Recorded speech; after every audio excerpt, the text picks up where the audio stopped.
Donc, alors attends, est-ce que... Ça fait bizarre de parler à quelqu'un qui est derrière ça, c'est rigolo. Ouais. Però io non sono adesso dietro di lui. Mhm. Può andare bene, no? C'est tes cigarettes, ça, Ruggiana? C'est à toi? No, queste sono mie. Non, c'est Ça, à toi, ça. c'est à Viviane, ça? Ouais. Alors, je sais ce que je vais faire. Tu me dis quand tu veux démarrer. Attendez, un moment. Très bonne idée. Secondo me... L'idée conceptuelle. Ah, ok. Oui, elle va se mettre assise là, peut-être. Si elle rentre pas dans la glace. Ma però rimango dentro. Ah no, non Non, so. c'est bon.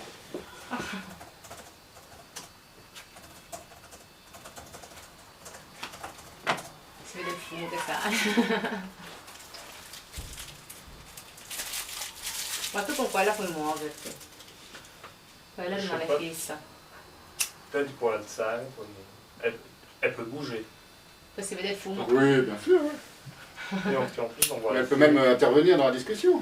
Bah oui, voilà qui Quello che intervient. capisco. Quand tu Même si elle comprend pas... Si elle tu peut- comprends pas, tu dis quelque chose et moi je comprendrai pas non plus, donc comme ça fait deux incompréhensions qui se parlent. C'est pas mal ça, non, comme idée? Bah oui, Tu me dis quand on démarre, hein, David. c'est bon. Ok, alors regarde, je vais faire une première chose, regarde Ruggiana. Mm.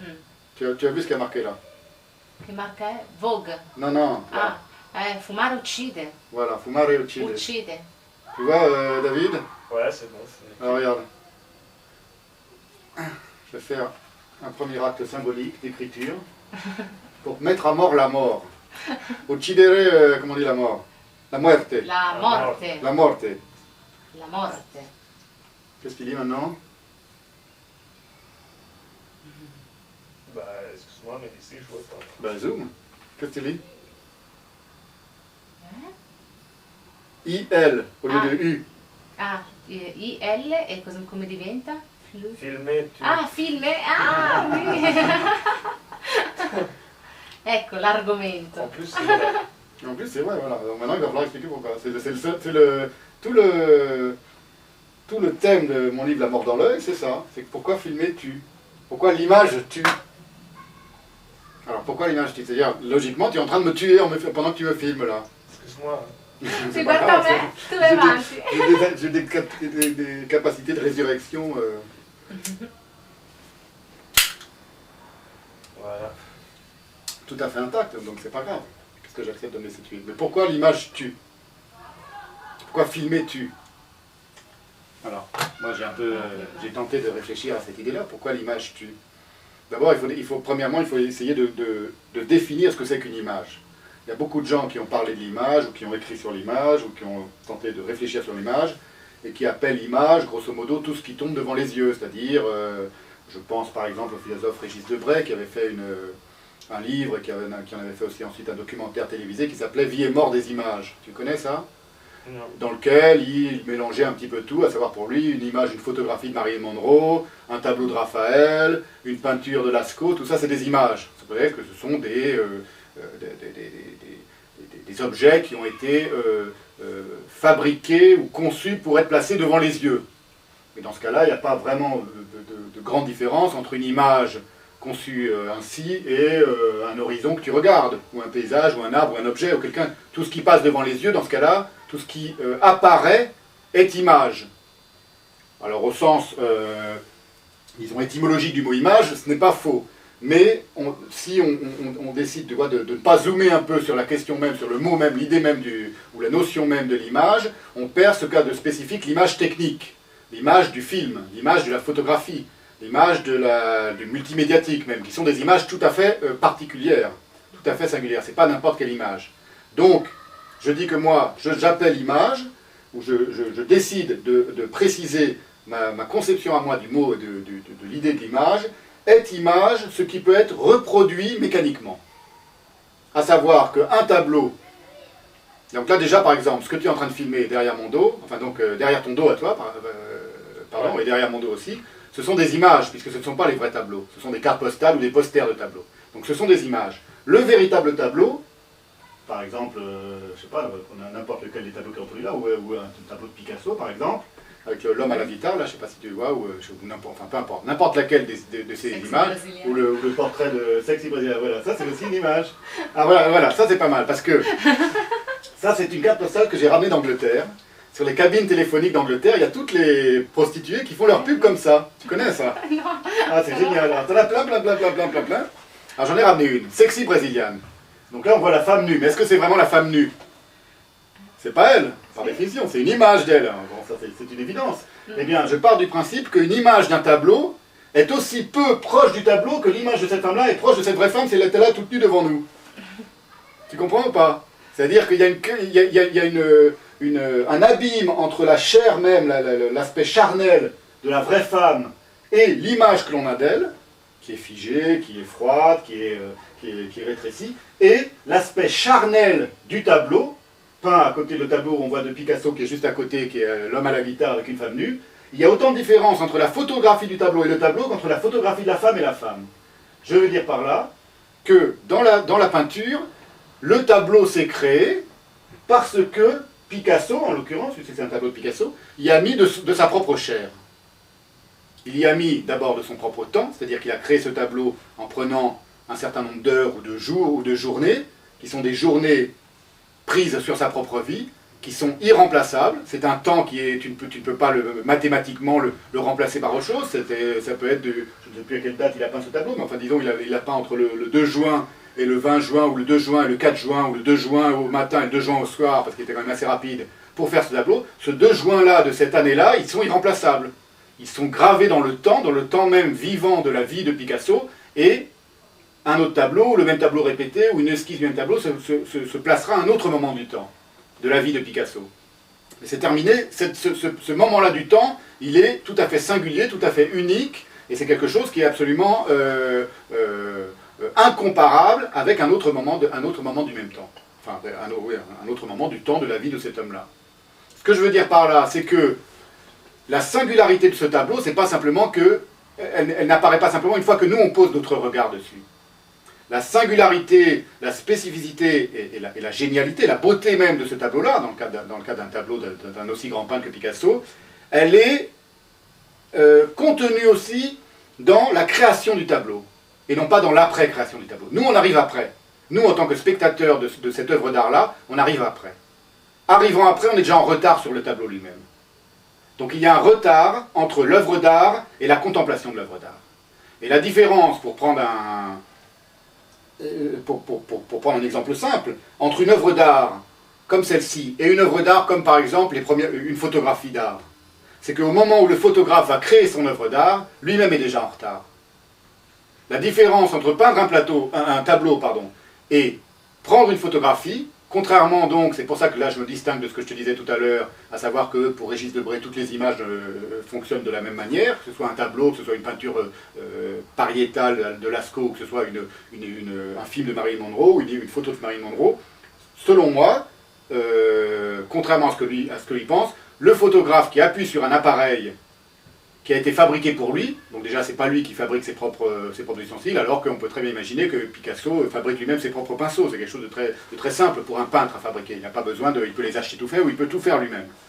Mais ce que je veux dire par là, c'est qu'au moment où le photographe appuie sur son appareil photo, alors c'est vrai pour le photographe, c'est vrai pour le vidéaste, c'est vrai pour le multimédia, il y a déjà un retard incommensurable entre ce qu'il doit créer, ou ce qu'il décide de créer, et sa propre création, qui est le retard de la technique.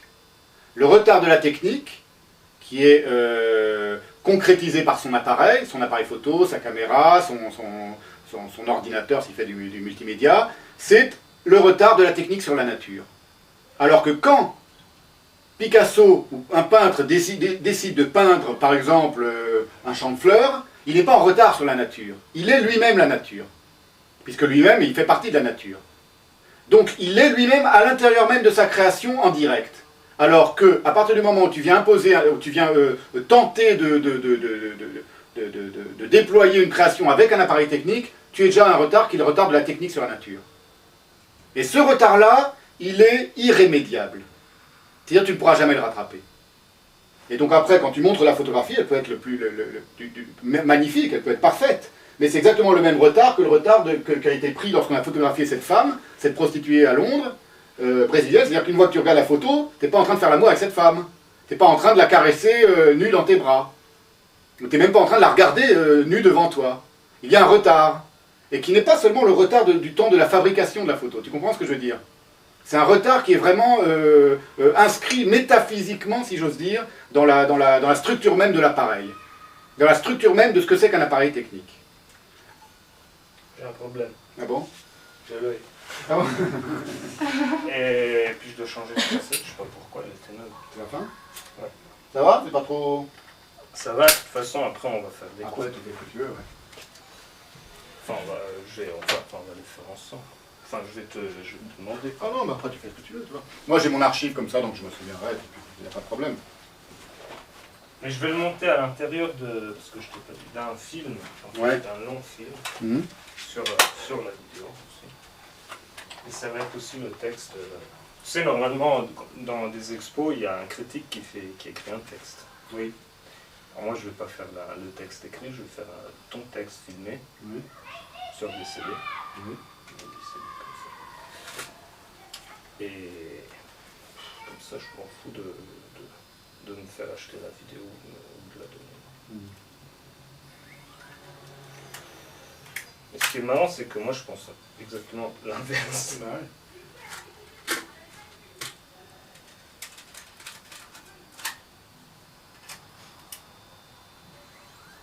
T'as le flash et tout, donc tu vas prendre des photos aussi, non? Ouais. Tu l'as depuis longtemps, cette caméra? Non. Un an, même Ah, pas. ouais. Oui, enfin, oui.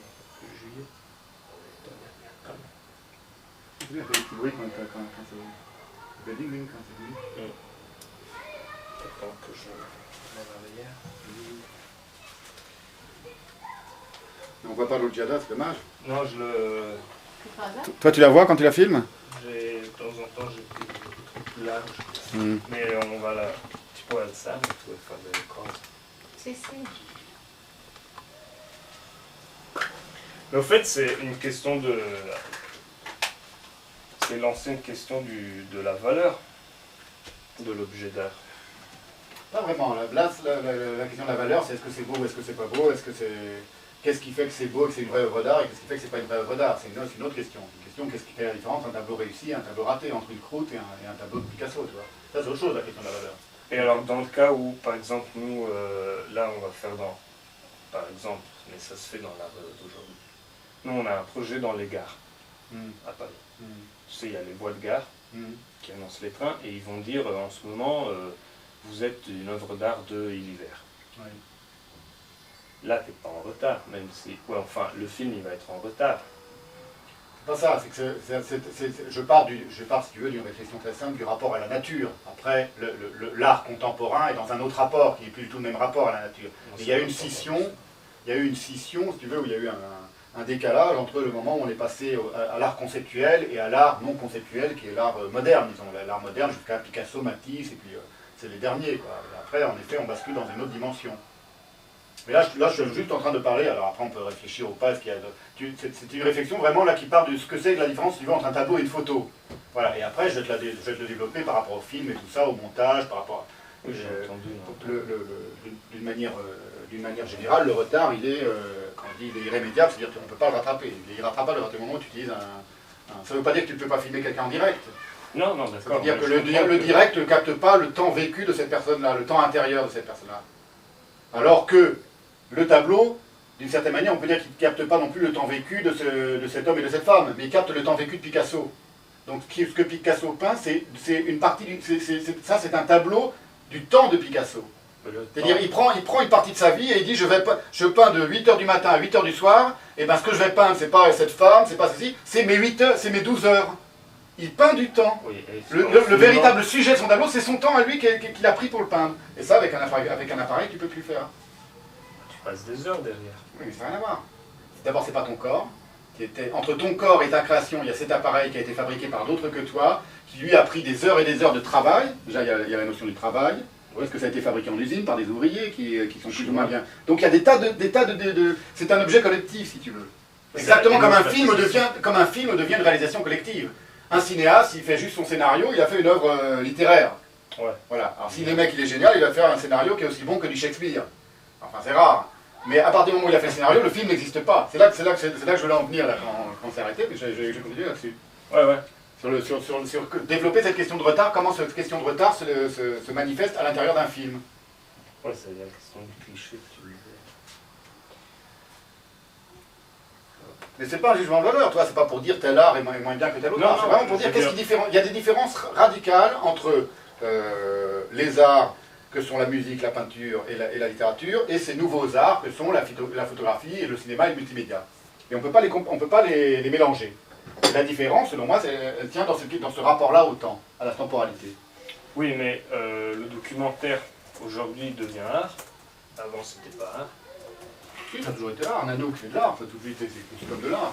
Nanook, les premiers documentaires, tout de suite, ils ont vu qu'il y avait une véritable valeur artistique. Enfin, certains ont vu qu'il y avait une valeur Certains, mais meilleure maintenant, il y a des documentaires qui gagnent des prix et puis ça fait scandale. Oui, mais ça, c'est autre chose. Tout ça, c'est le côté extérieur, si tu veux, à l'art lui-même. L'art, on s'en fout des réactions à l'art. Quand tu es tout seul avec ton œuvre d'art, tu es en train de créer un documentaire ou un film, ça, tu dis pas ça va faire scandale ou pas scandale. C'est pas le fait que ça va scandale qui fait que c'est de l'art ou pas. Nous, on a exposé, par exemple, pour faire comprendre ce qui me chagrine, on a exposé le catalogue, la page du catalogue de l'expo. La page, Oui. mais pas la photo de la page du catalogue de l'expo. Donc, il n'y avait pas l'œuvre. L'œuvre, c'est ce que tu as fait toi-même. Bah, C'est ton œuvre à toi. nous, on a fait la photo de la page de notre page du catalogue de la même expo. Et bien, cette photo-là était une œuvre de l'œuvre. Oui, 3 fois même. Voilà. Mais t'as un retard là. Mais moi, justement, c'est ce qui m'intéresse, c'est ce... Comment tu peux dire? Non, mais quand C'est j'ai un filtre. retard, je te dis, il faut bien comprendre. Ça ne veut pas dire que c'est mal ou que c'est moins Non, bien. non, non, C'est-à-dire c'est un autre rapport au temps. On n'est plus dans le même rapport au temps. Après, c'est pas un jugement de valeur du tout. C'est-à-dire, je dis pas c'est bien ou moins bien, c'est mieux d'être dans la peinture ou dans la photographie. Je fais pas de jugement moraux ni de jugement de valeur. Non, mais ça, on C'est comprend. juste le temps n'est pas le même. C'est plus du tout le même temps. Et ça, on ne peut pas changer ça. Le temps d'un tableau ou le temps d'une page qui s'écrit n'a rien à voir avec le temps d'un film qui se filme. Non. C'est le même temps du point de vue de la montre. Tu peux passer certaines heures ça, mais ça c'est le temps le Non, plus. c'est pas pas le même temps. biologique, tu veux dire. C'est même pas que c'est pas le temps biologique, parce que tu passes aussi du temps avec ton corps à fabriquer ton film. C'est pas le même temps métaphysique, si j'ose dire. Enfin, c'est pas le même temps dans la substance même de ce que peut être le temps artistique. Ouais, c'est vrai. C'est pas le même temps. C'est pas dire que c'est un temps moins bien. C'est pas le même temps. C'est une autre temporalité. On est dans un autre ordre de. C'est même une différente dimension. Voilà, exactement. C'est comme si la peinture, la littérature et la musique étaient dans une certaine dimension, et que, à partir de la photographie, on bascule dans une 4e ou une 5e ou une 6e dimension, qui a ses propres repères, ses propres. Et là, on n'est pas encore. C'est allumé là ou pas? Non. Et là, on n'est pas encore dans la question de la mort, parce que là, on est seulement dans le. Ouais, bah oui. Tu comprends? Là c'est que le début de la réflexion. Mais après, il faut voir en quoi ça a partie liée avec la mort. Tu me dis quand on redémarre. Hein. Più o meno. Hum? Più o meno, come Non hai capito. No. Ah, elle a pas compris. Même moi, j'ai pas compris. Oui, Même mais moi, je le c'est- comprends Non, pas. per capire il contrario, più che altro. Même moi, je ne comprends pas moi-même. Qu'est-ce qui se passe là? Ah. Che cosa. Téléphone. Hmm. Ouais, attends. Ecco. Ah, c'est Toto. Toto, j'ai une super idée. Je t'appelle au début de Booba, je te le fais écouter en direct. Par téléphone. Quelle heure il est là pour toi? Quelle heure il est là pour toi? Il est 16h13 pour moi. Le satellite? Ah bon, bah parfait alors. Donc t'es sûr que ça va marcher? Ah bon, bah parfait. Lui intanto riprende tranquillamente. T'as eu un petit article? Sur toi? Ah bah je regarde ça, tout ça. Je peux te rappeler tout à l'heure, là je suis avec mon cousin, on est en train de faire de l'art vidéo et tout ça. Je te rappelle en fin d'après-midi, quelle heure il est là? Attends, 15h, il est 16h15 ici, je te rappelle dans une heure ou deux, ok? Allez, ciao. Alors, bon bah reprenons. Donc on était... de toute façon, tu sais. J'en étais, ouais. Voilà, attends, je vais vérifier ça parce que je suis en train d'envoyer des fichiers pirates à un copain, je voudrais qu'il les prenne et que je les efface. La questione qual è? Della differenza di tempo, di dimensione Mhm, tra la dimensione della pittura che è più simile a quella della scrittura. mhm. Ouais, tu veux dire, Si. l'écriture et la peinture se ressemblent Più plus. simili. Comme Elles sont dans un autre rapport au temps, pour le dire très nettement. Après, est-ce qu'elles se ressemblent plus ou moins, c'est encore Il n'y autre a chose. pas une évolution. Bon, attends, film. Alors,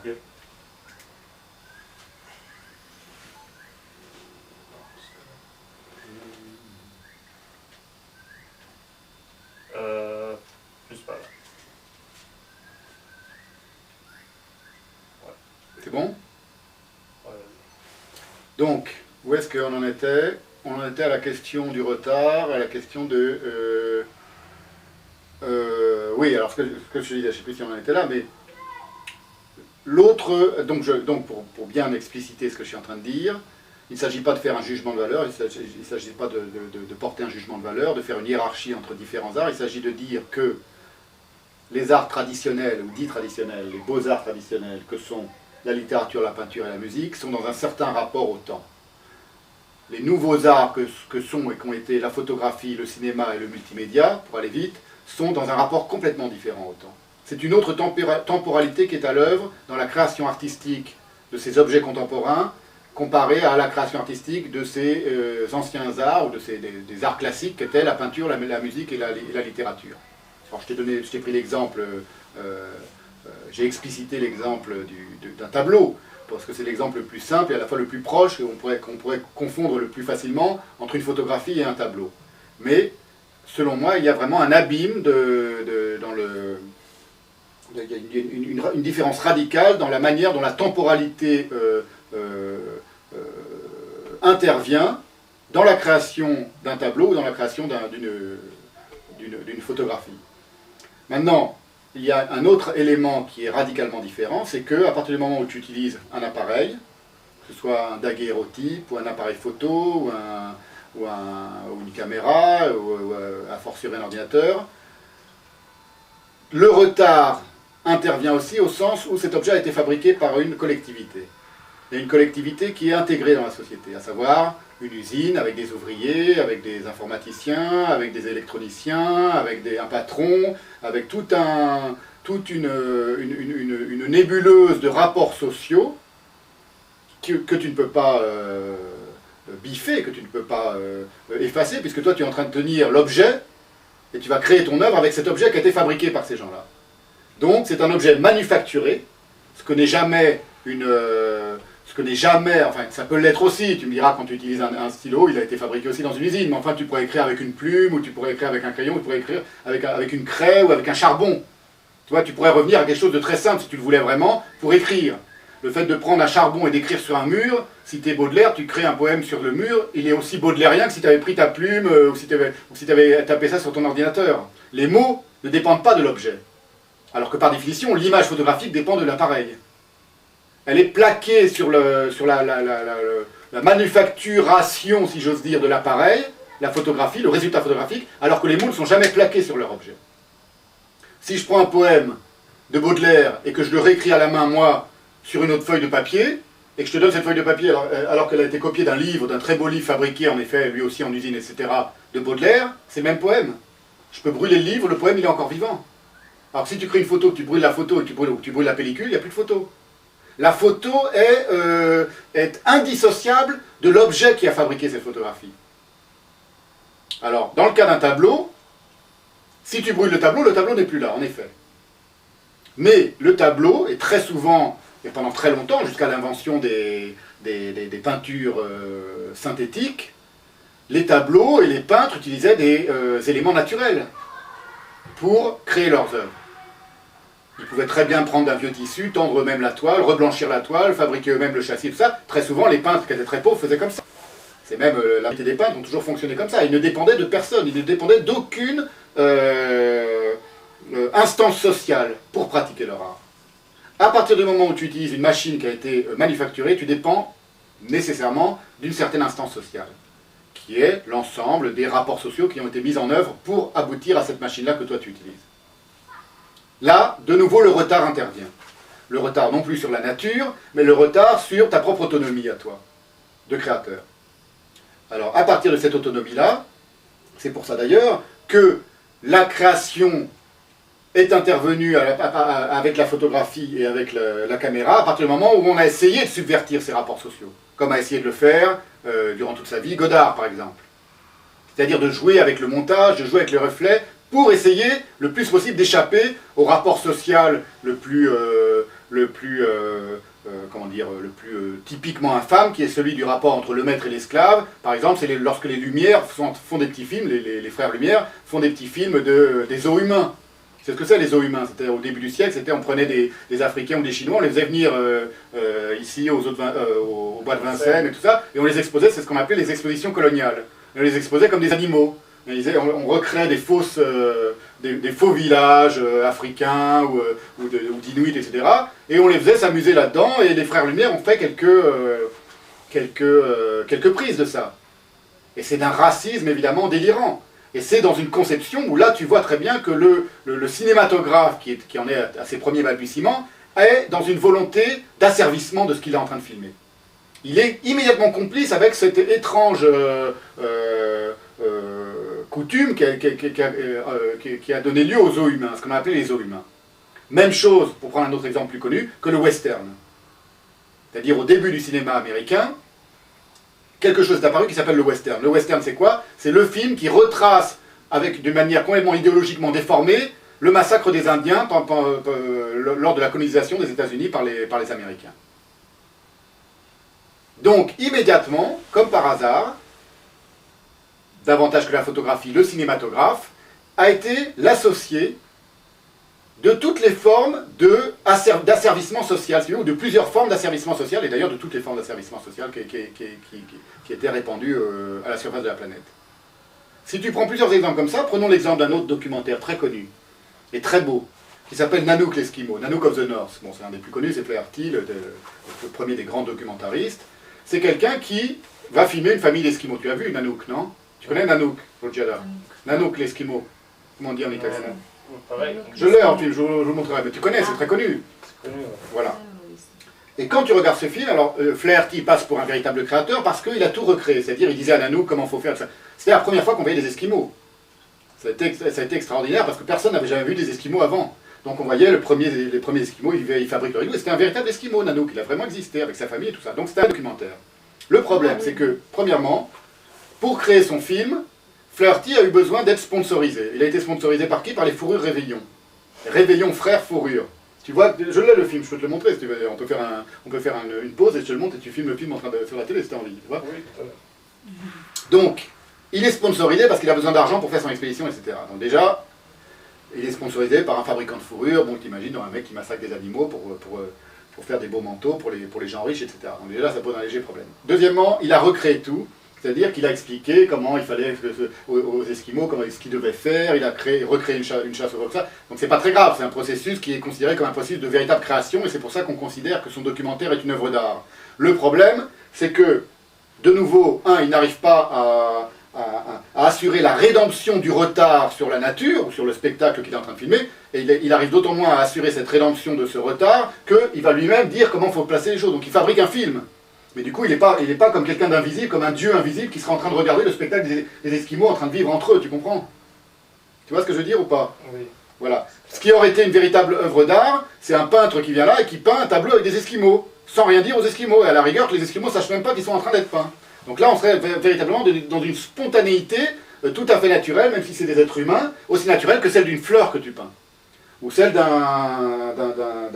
d'une nature morte que tu peindrais, des pommes ou des citrons sur une table, comme ont fait tous les peintres depuis des siècles. Mais des prises en cachette, c'est pareil. Alors, prise en cachette, oui, c'est pareil, mais sauf que tu as toujours ça pourrait être pareil, comme par exemple les documentaires animaliers d'aujourd'hui, sauf que le retard n'est pas non plus annihilé, n'est pas annulé, parce que, par définition, tu utilises un appareil. Et que là, on revient au problème de l'instrumentation sociale que représente cet appareil-là, manufacturé, à savoir la caméra. Donc c'est-à-dire que quand tu viens en Afrique, par exemple, tu te mets derrière un arbre et tu filmes des lions, tu viens avec tout ton sac à dos de ce que représentent les rapports sociaux en Occident. Ne serait-ce que par le fait que tu as pris un avion pour venir, etc. Donc c'est très différent. Alors il y a quelqu'un qui a essayé aussi, ce sont des choses qui paraissent complètement hors sujet, mais qui ne sont pas du tout hors sujet, c'est que tu as des grands cinéastes qui ont réfléchi à ces questions-là. Par exemple, la manière dont Jean Rouch, un des plus grands documentaristes de l'histoire du cinéma, va filmer l'Afrique, n'a plus rien à voir avec la manière dont Flaherty a filmé les Esquimaux. C'est-à-dire que Jean Rouch, comprenant et sachant qu'il y avait quelque chose d'une imposition de l'idéologie occidentale à l'Afrique quand il était en train de filmer les Africains, a essayé de subvertir cette obligation-là. Il y a en grande partie réussi, c'est-à-dire que par exemple, il a donné aux Africains la repossession de son film en leur faisant redoubler leur propre voix, par exemple. C'est-à-dire, si tu regardes un film de Jean Rouch, je ne sais pas si tu connais les films de Jean Rouch, du genre jaguar, ou moi un noir, ou même la chasse au lion à l'arc, ce sont des Africains qui viennent reparler par-dessus leur propre voix et qui, d'une manière tout à fait spontanée et africaine telle qu'ils ont l'habitude de palabrer entre eux, vont commenter leur propre jeu dans le film. Ils se redoublent même. Alors, ce sont des gens qui parlent en français, puisque ce sont des Africains d'Afrique francophone. Tu vois ce que je veux dire? Voilà, donc il a fait déjà un premier jeu de subversion de cette malédiction, si tu veux, du cinéma, qui est la malédiction des frères Lumière, appelons-la comme ça, c'est-à-dire la malédiction de l'esclavage, de la captation d'un spectacle qui est une captation qui est complice des rapports de servitude qui sont instaurés dans la société. Donc je t'ai donné l'exemple des os humains, parce que c'est là que les os, Z2O humains, parce que c'est là que c'est le plus manifeste. Mais ça traverse l'ensemble de l'histoire du cinématographe et du cinéma. Et ça aboutit jusqu'à Matrix. Je pourrais te tenir un raisonnement relativement semblable sur Matrix. Des frères Wachowski, c'est ça? C'est comme ça qu'ils s'appellent. Alors, ça va? Ouais, mais parce qu'en regardant là-dedans, tu... Ah oui, bah mets-le, et puis quand on n'a plus de batterie, on arrête, et puis c'est tout, comme ça c'est le... Non riesci a guardare dentro Mets le grand truc si tu veux. nello schermetto. Hein? Nello schermettino. Ah, c'est bien, ça fait. Et qu'est-ce que j'étais en train de penser? Oui, mais c'est pour ça que l'art vidéo existe aussi. Enfin, pas tous, hein, mais les artistes vidéo, ils ont les vidéastes, ils ont réfléchi là-dessus. Sur la question du social. C'est une question, comme quoi, c'est une question qui se pose. C'est que ça a posé problème à beaucoup de gens. Je dis Godard, toute son œuvre, il a tenté d'échapper à ça. Mais c'est une vraie question qui se posait pas du tout pour un peintre, ou pour un écrivain, ou pour un musicien. Mozart, il se posait pas ce genre de questions, tu vois. Mais la peinture, elle a été utilisée pour le régime aussi. Oui, mais après coup. Ça, c'est encore autre chose, c'est une autre question. Comme un film peut être utilisé pour un régime aussi. Un écrit peut être utilisé pour un régime. Voilà, le Capital de Marx, Marx, quand il a écrit le Capital, il ne pensait pas que ça allait faire le communisme sur la planète et que ça allait faire des millions de morts et des millions d'esclaves.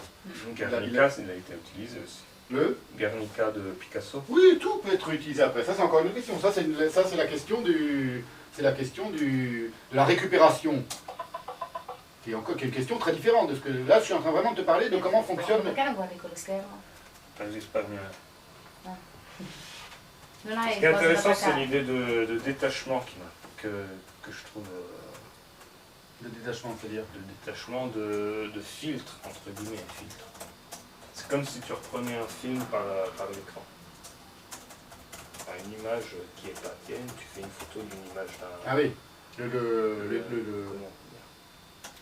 la mise en abîme, c'est-à-dire le fait de filmer ce que tu es en train de filmer, etc., c'est ça?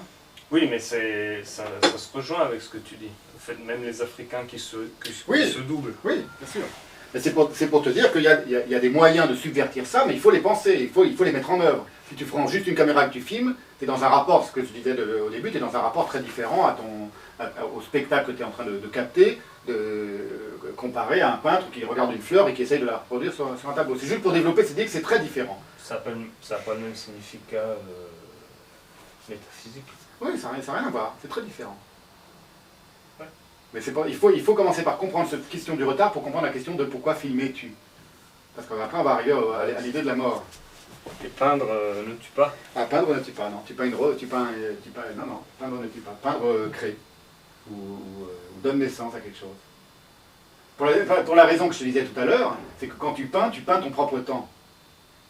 On a l'impression que tu peins quelque chose qui est devant tes yeux, mais c'est jamais ça. Et celui qui l'a le mieux exprimé, qui l'a le plus,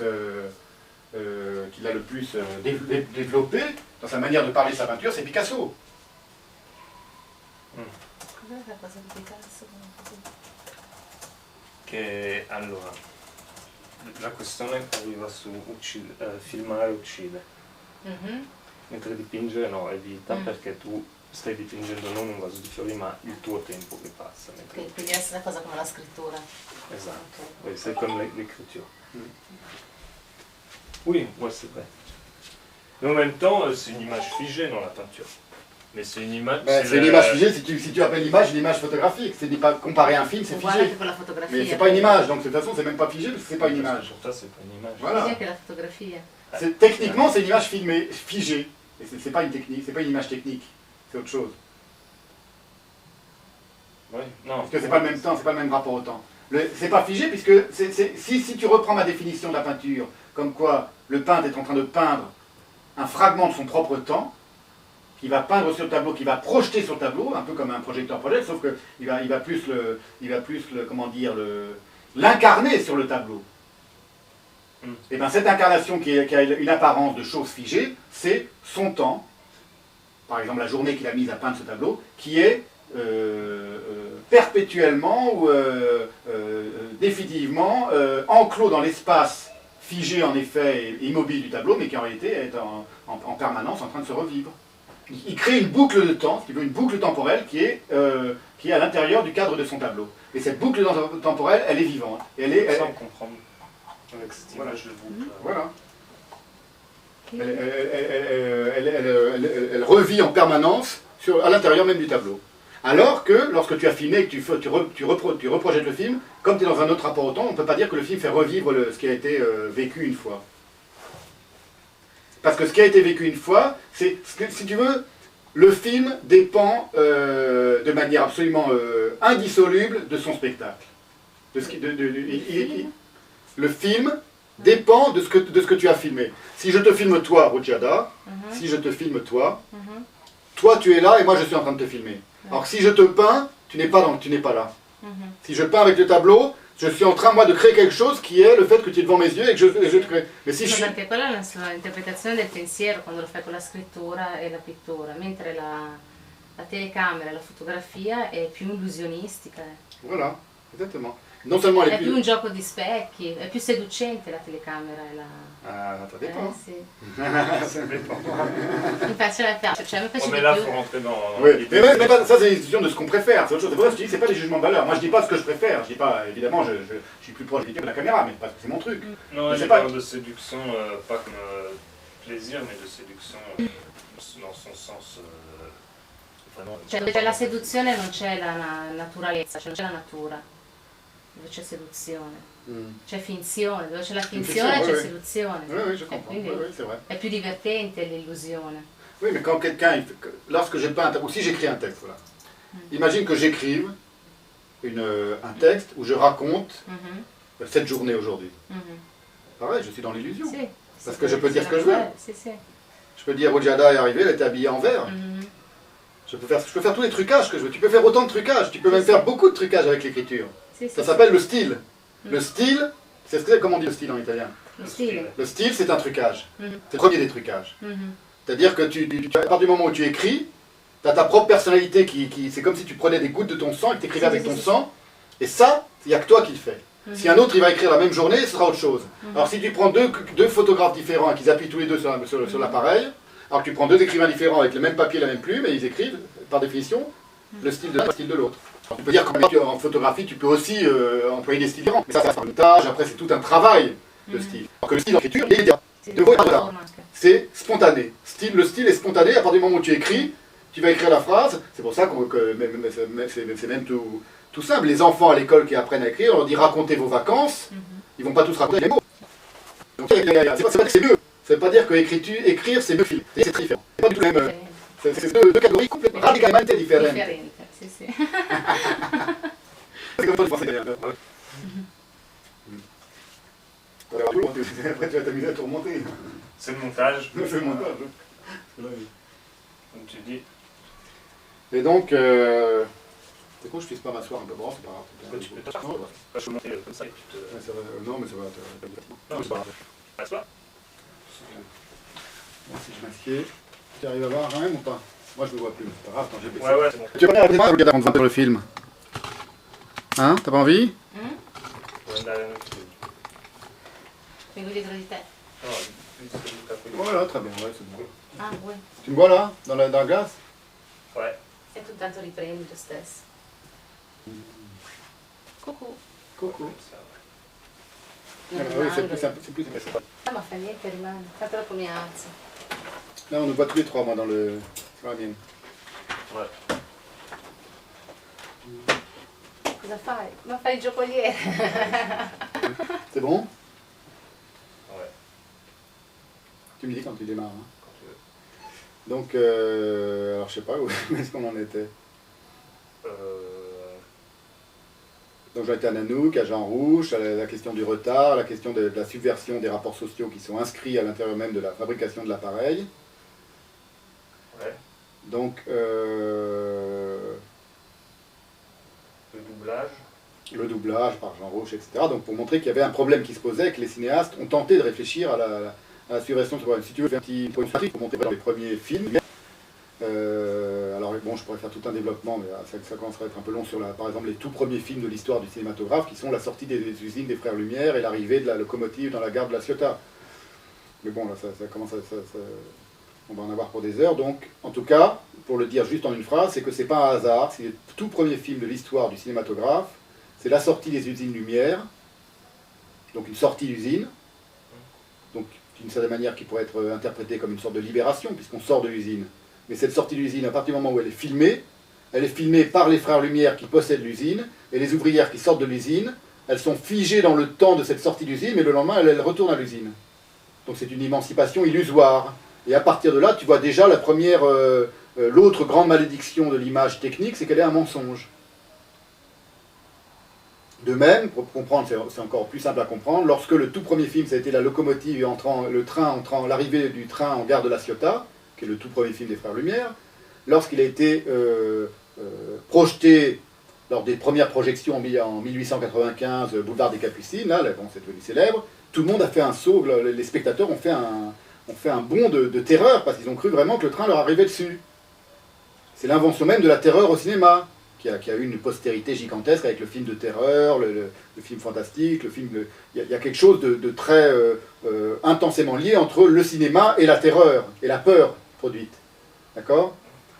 Ça a une grande postérité, ça, bon, principalement à Hollywood, mais enfin c'est quand même quelque chose qui a été très utilisé par le cinématographe. Or, c'est un mensonge par définition, puisque, d'une part, cette locomotive, elle n'a tué personne, donc elle a utilisé le mensonge qu'elle était pour provoquer cette terreur, et d'autre part, c'était un mensonge parce que tout le monde sait qu'une locomotive, c'est pas en noir et blanc, et que dans la vraie vie, une locomotive, elle fait beaucoup de bruit, il y a des odeurs, il y a des sensations qui n'étaient pas présentes, là, c'était saccadé, parce que c'était le début du cinématographe, etc. Donc, si tu veux, le mensonge, il consiste non seulement au fait que la vraie locomotive n'était pas là, mais que on a fait croire, et c'est en ça que c'est un mensonge, une fiction, si tu veux le dire positivement, on a fait croire aux spectateurs qu'ils allaient bientôt mourir parce qu'une vraie locomotive arrivait sur eux, alors qu'ils voyaient manifestement que ce n'était pas une vraie locomotive. Alors tu me diras, c'était parce que c'était la première fois qu'ils voyaient un film, mais peu importe. Justement, ils étaient vierges de toute idéologie ou de toute habitude face au film, et du coup, ils ont réagi comme s'ils étaient vraiment face à une vraie locomotive. C'est là qu'est le mensonge. C'est qu'ils n'étaient pas face à une vraie locomotive. Ils étaient face à une image qui était projetée sur un écran. Et qui était d'ailleurs très loin de ce que c'est qu'une vraie locomotive. À savoir une image en grisaille, en gris, avec saccadé, comme pouvaient l'être les tout premiers films. Alors aujourd'hui, tu peux créer un écran géant, tu peux créer une image super numérique et faire croire aux gens qu'ils sont vraiment devant les chutes du Niagara. Bon, à la rigueur, sauf que tout le monde sait qu'il n'est pas devant les chutes du Niagara, s'il est devant un film des chutes du Niagara, parce qu'il sent qu'il a son siège devant lui, etc. Mais le film s'est développé, non seulement techniquement, mais idéologiquement, pour aboutir au maximum d'illusions possibles. Pour devenir le plus réaliste possible. Lorsqu'aujourd'hui on te montre un film comme un James Bond, on essaye de te faire croire le plus possible à la réalité des trucages, des cascades et tout ça, et tout est faux. Personne ne meurt dans un film. Tout est mensonge, tout est illusion. C'est l'illusion portée, le film, ou l'idéologie même du cinéma, c'est l'illusion portée à son point d'incandescence le plus radical. Or, cette illusion, cette volonté d'illusion, cette volonté de mensonge, davantage que le mensonge, cette volonté de mentir au spectateur, qui est la chair même, si tu veux, ou qui est la substance même de ce qu'est le cinéma, elle rejoint quelque chose qui existait aussi autrefois dans les idéologies de la peinture, qui était la volonté de représenter la nature. Et on disait, un peintre est d'autant meilleur que son tableau représente le mieux possible la nature. Or, les vrais peintres ont très vite compris qu'il fallait rompre avec cette idéologie-là, en disant la peinture ne sert pas à reproduire la nature, ne sert pas à représenter de manière parfaite la nature. Parce que précisément, la peinture, comme l'écriture, fait intervenir le style propre du peintre. Et donc la peinture n'a rien de photographique, elle n'a pas du tout à rivaliser avec la photographie. Tu comprends ou pas ce que je veux dire ? Ça a été quelque chose dans l'histoire de la peinture au XVIIe ou XVIIIe siècle. Tu as eu des traités entiers qui disaient tel peintre est un bon peintre parce que quand il peint une fleur, on a l'impression qu'on pourrait prendre la fleur. Or, on sait très bien, quand on a un peu réfléchi plus de 2 secondes sur ce que c'est que la peinture, ce que c'est que l'esthétique, que la peinture n'est pas d'autant plus belle que le trompe-l'œil est le mieux réussi. Alors que le cinéma, dans son essence même, c'est l'art du trompe-l'œil. Le cinéma, tu sais ce que c'est un trompe-l'œil? Comment dire trompe-l'œil, voilà. Oui. Le cinéma, c'est du trompe-l'œil. Oui, le trompe-l'œil. Voilà. D'emblée, le cinéma est dans une volonté de tromper l'œil. C'est pour ça que je dis qu'il y a du mensonge à l'intérieur même de l'idéologie du cinéma. Alors de nouveau, des cinéastes, de plus en plus nombreux, et parmi les plus modernes, ont essayé de subvertir ce mensonge initial. Mais le mensonge, il est là, on ne peut pas nier qu'il soit là. Après, tu tentes à ta manière, ou pas. Par exemple, le fait que tu filmes, qu'on ait décidé de faire ce petit film qu'on est en train de faire tous les deux, avec ma caméra qui filme et qu'on voit la caméra, ou que tu me vois dans le miroir, c'est le contraire d'un film hollywoodien où quelqu'un se regarde dans le miroir et il ne faut surtout pas voir la perche et la caméra en train de la filmer. En train de filmer cette actrice en train de se maquiller dans le miroir, sinon le film est raté. Si c'est un vrai film de fiction hollywoodien, tu vois ce que je veux dire? Oui, quand ça s'est fait quand même. Pardon? Ça s'est fait quand même. Tu veux dire, il y a eu des cinéastes qui ont mis les perches dans le champ et tout ça? Ou qui ont montré la caméra en train de filmer? Oui. Oui, sauf que tu peux jamais montrer la caméra elle-même, la caméra qui filme les autres caméras. Tu peux être le plus godardien possible ou le plus subversif possible, on voit pas la caméra en train de filmer par définition. Tu vois pas la caméra qui filme l'image que tu es en train de voir. Voilà. Ouais. Alors que, d'une certaine manière, c'est pas un hasard non plus si beaucoup de peintres ont essayé de représenter le peintre et son modèle. Oui, mais comme ça. Pas nécessairement. C'est-à-dire au moment où il peint le peintre et son modèle, il peut se peindre lui-même en train de peindre le modèle. Et comme de nouveau, ce que je te disais tout à l'heure, peindre, c'est peindre une part, un fragment de son propre temps, et non pas peindre quelque chose qu'on a sous les yeux. C'est peindre un fragment vivant de ta propre vie, qui est le temps que tu auras mis du début à la fin pour créer ce tableau, par déduction logique. Si tu te peins toi-même en train de peindre quelqu'un d'autre, tu peins de même ce fragment de temps, et donc tu peins vraiment toi-même en train de peindre ton modèle. Et donc tu as une image beaucoup plus précise, beaucoup plus réelle plutôt, une présence réelle dans cette peinture de toi-même en train de peindre, que si une caméra te filmait en train de peindre. Selon moi. Puisque peindre... Ouais, mais c'est... De toute façon, là, tu vois. Oui, moi je garde ça. Donc pour moi, la peinture, c'est pas une image. Mais non, c'est ce que je dis, c'est pas une image. Depuis le début, je dis, c'est pas vrai. La peinture, c'est pas une image. C'est pas une image technique. C'est pas une image technique. Parce que l'image, c'est le... ça serait, selon ce que tu dis,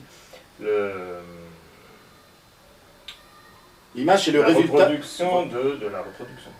Oui, ou même la première reproduction. Même la bande, là, ce qu'il y a sur ta vidéo ou sur la mienne, c'est des images. Parce qu'on est déjà en train de reproduire ce que nous sommes en train de faire là. Oui, c'est Platon. Oui, c'est exactement. L'image de Platon, qui est aussi une idée, l'idée de Platon, elle correspond à l'image, alors pas du point de vue de la reproduction, mais elle correspond idéologiquement à l'image technique, en effet. Mais tu peux monter le... Regarde, en dessous, il y a une... Essaye de monter le siège, comme ça tu pourras t'asseoir normalement. Ce sera moins fatigant. Parce que il manque pas beaucoup.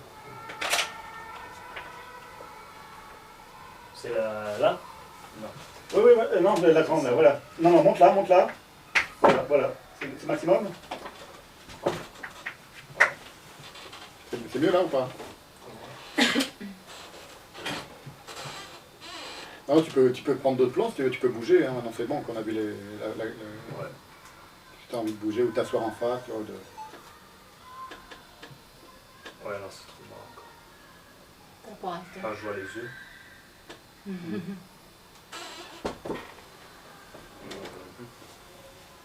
Non, mais je reste debout, c'est bon. Debout, c'est moins... comme tu veux. Là, in alto va bene.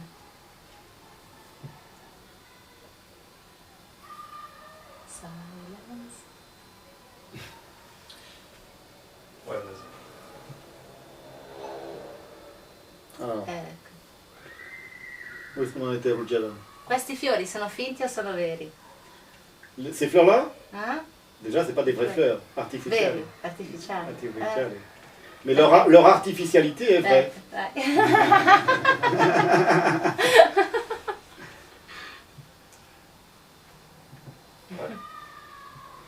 Solo nella scrittura mi può dire se sono veri o sono finti, nella fotografia non lo posso sapere neanche in un quadro. Mais l'image, O solo toccandoli. le film, si tu filmes ces fleurs-là, Mhm. c'est un mensonge qui parle à un autre mensonge. Attends, je vais Donc, mentir un peu. Voilà. Là, le mensonge est en train de, de s'adresser à un autre mensonge, que sont ces fleurs artificielles, puisque c'est des fausses fleurs. C'est un rendez-vous entre mensonges. Voilà, c'est un blind date entre deux mensonges. Donc, filmais-tu?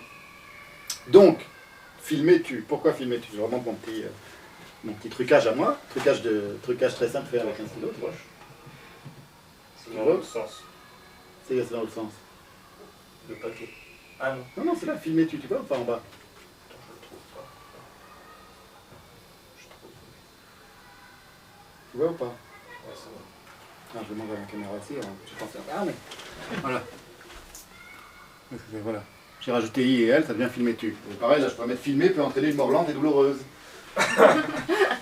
Merci. Ça, tu peux l'utiliser dans une autre expression, tu vois. Tu prends le truc et tu te remets filmais-tu et tu mets là, pour bien faire peur, pour bien terroriser tes... C'était bien comme pochette pour ton livre, ça. Oui, mais je t'ai montré la vraie pochette que je vais avoir, non? Non. Tu l'as? Oui, je l'ai. Avec l'ordinateur. Tu veux la voir? Ouais. Bon, petite pause. Petite pause, ouais. Alors, mes couvertures, elles sont là, je vais te montrer celle-là.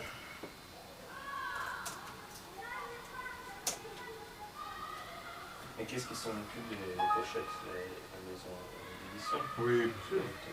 Mais c'est moi qui ai trouvé la... Ah, tu trouver peux la photo. quand même dire ce que tu veux.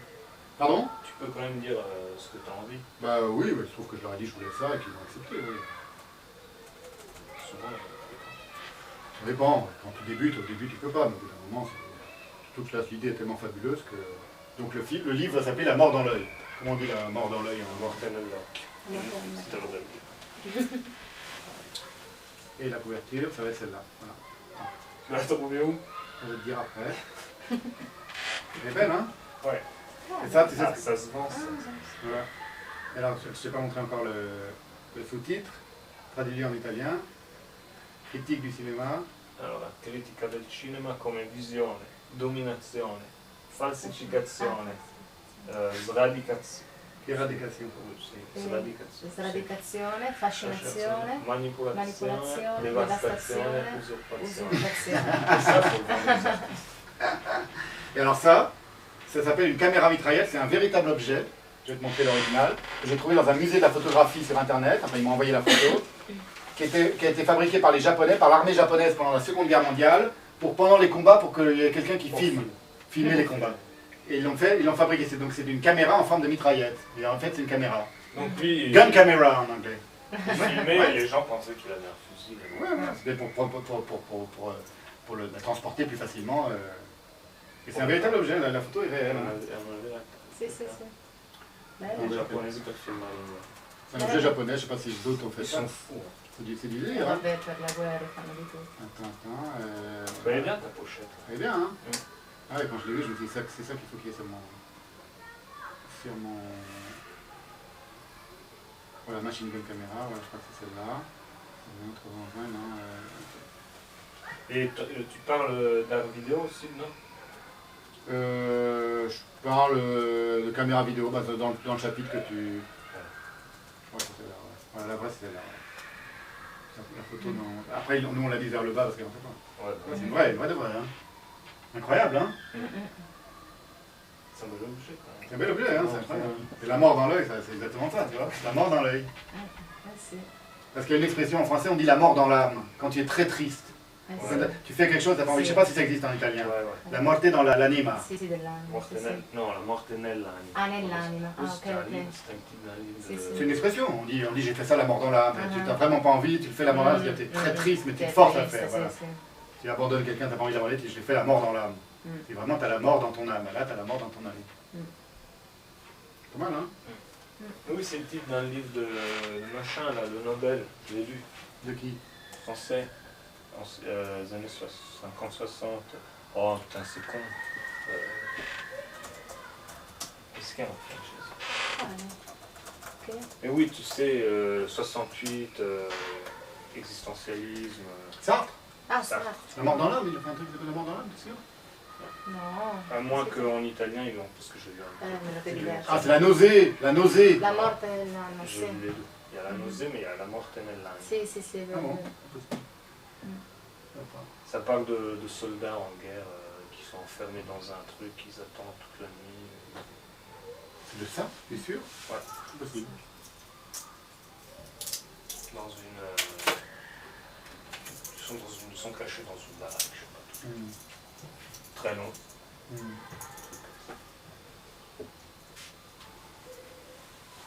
Bon, alors donc, quelqu'un veut du coca ou du... Ouais. Ouais? Carlo? Col Oui, oui, merci. Parce que Intanto j'avais lui pris sta des riprendendo notes. sempre da lì. Lui intanto riprende, Sì, sì. poi ti che quello perché fai il montaggio. Si, si, tout est bon. Tutte e due. J'avais pris des notes hein, de ta vidéo. Je Peut-être de ce que tu disais. Il y avait qui m'avait intéressé, c'était la question du cliché. Mhm. Oh, putain, je les ai pas rendus, je voulais les ai. Ah, on va se marier. Ah bon, bravo. Ça, C'est c'est faire une une- grande fête alors. Bah, au Grande début, la fiesta. Cos'è l'erano? Ah, oui, oui. on va faire une fête, on va inviter les gens, Facciamo la mais festa. sans lui dire que c'est un mariage. Ah, pas mal. On va mettre des cartons dans les galeries. Vous allez vous marier à la mairie ou pas? Ouais. Bah oui, t'es obligé. Donc à Paris, donc. C'est ça, 19e. Quand ça? Bah, le temps de finir les papiers. Ah donc cet été, vous vous mariez? Bah, cet été, on va finir les papiers. Je pense automne. Automne, ah ouais, bravo. Ah ouais, c'est rigolo ça. Donc, on a un ami qui nous prête un appart. Ouais. On va mettre des cartons d'invitation dans les galeries. On va inviter les critiques. Mais sans dire que c'est une fête de mariage. On va dire que c'est une performance. Ah, pas mal.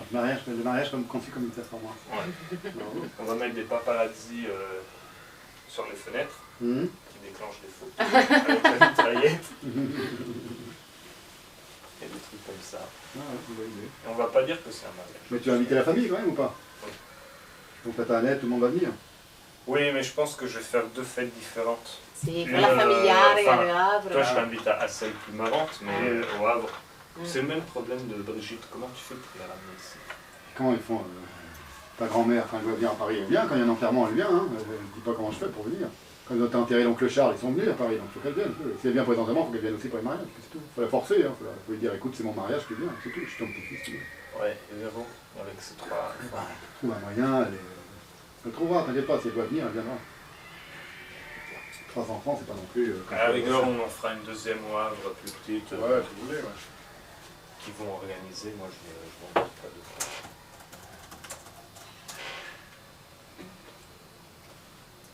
Mais Annette est venue à ton mariage, je crois. Elle m'en avait parlé.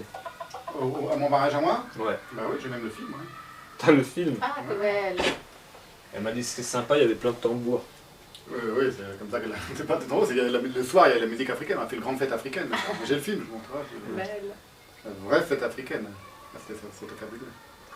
T'habitais ici déjà? Non, mais je ne l'ai pas fait chez moi. On habitait dans un petit studio de 23 mètres carrés. On l'a fait chez une cousine éloignée, Françoise, qui a un appart très sympa. Elle m'a prêté son appart, on a fait une grande fête chez elle. Une vraie fête africaine. 23 mètres, comme nous quoi. Là où j'habitais avant, on le sait bien, oui. Ouais, c'est Tu petit. vas mettre un peu. Oui, mais tu peux le faire.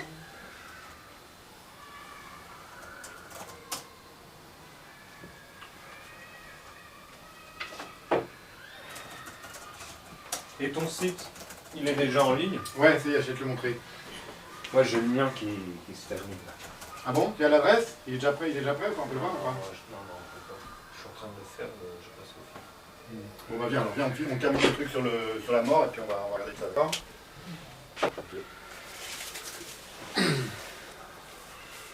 Et toutes les vidéos, tes vidéos sur le site?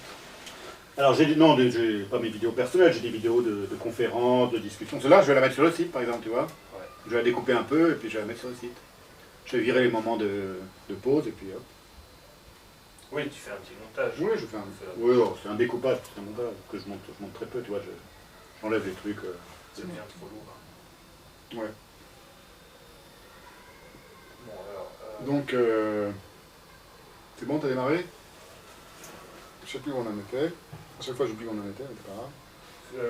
On avait commencé à filmer tu et puis j'avais Ah oui, filmer tu, voilà. Oui, donc, la mort, ok, la mort d'Henri.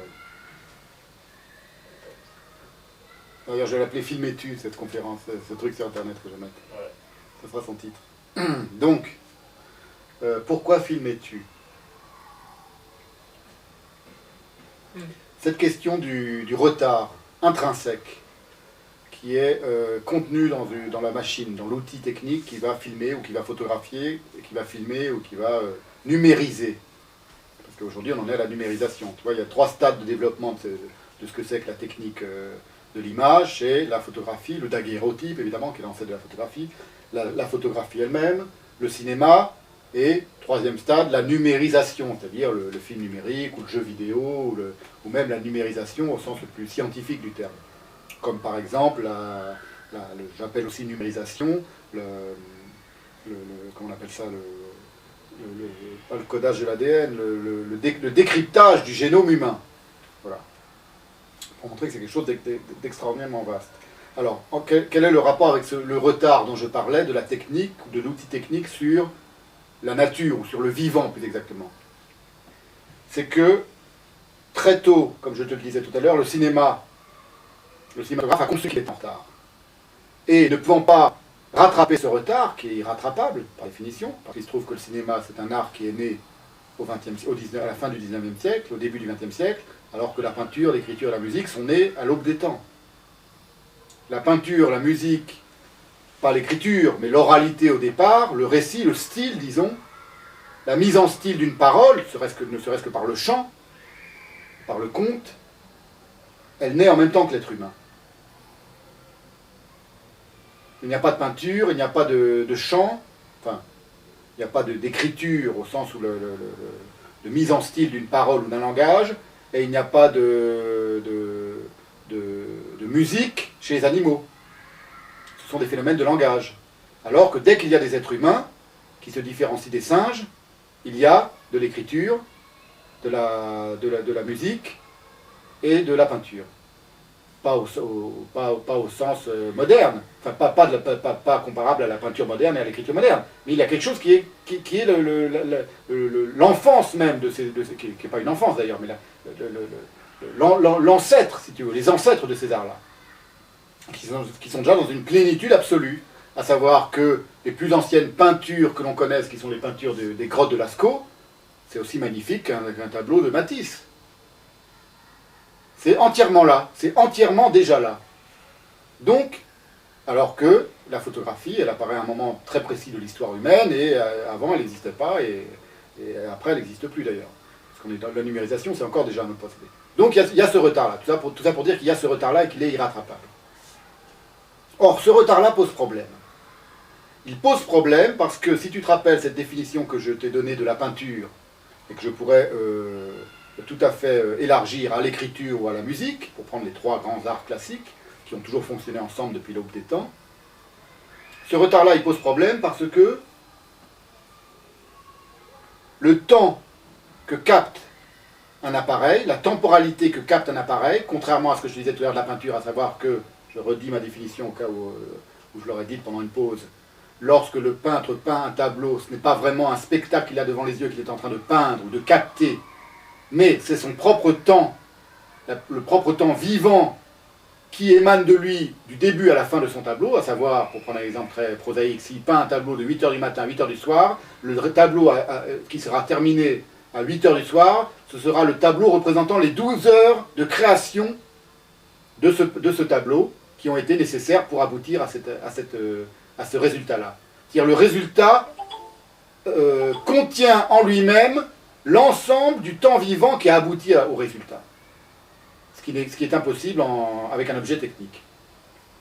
Donc, ce retard-là et cette captation-là de temps vivant qui est maintenu vivant dans le tableau, ou dans l'écriture, ou dans la musique, bon la musique c'est encore différent, mais enfin on pourrait tout à fait élargir le propos aussi à la musique, il n'est pas là dans la reproduction technique.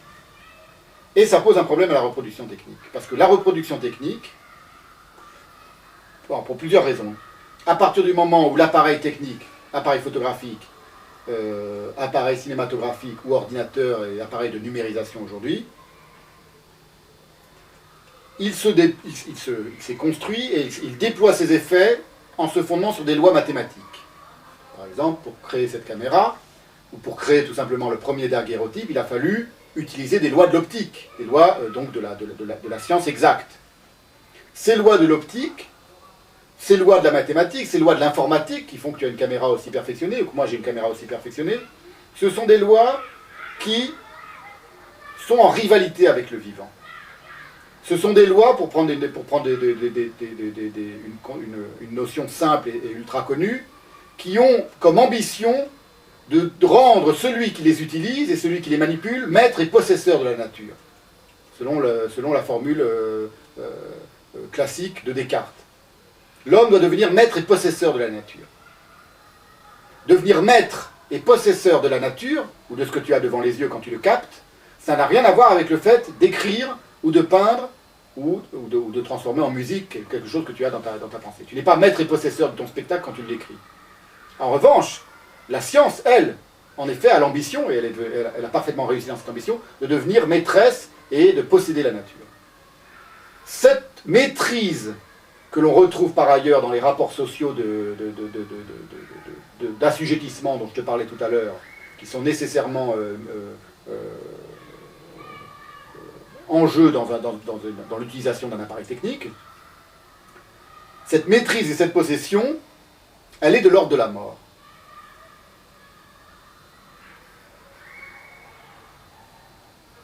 C'est-à-dire qu'elle ne peut pas exister en même temps que le spectacle qu'elle essaye de capter, de capturer, existerait en rivalité face à elle. Et ça apparaît très vite, dès les tout premiers films des Frères Lumière. D'emblée, le cinéma a compris que ce qu'il était en train de capter, il était en même temps en train non seulement de la servir, ou de lui imposer son idéologie d'asservissement, et il était en même temps en train de le dévaster. Et ce n'est pas un hasard si, partout où l'œil de la caméra a posé son regard froid, son regard figé, son regard mort, aujourd'hui il n'existe plus rien. Je veux dire par là que tous les paysages de la planète qui ont été découverts petit à petit au XXe siècle par les explorateurs, et qui en ont ramené des photographies et des films, sont aujourd'hui en voie de dévastation totale.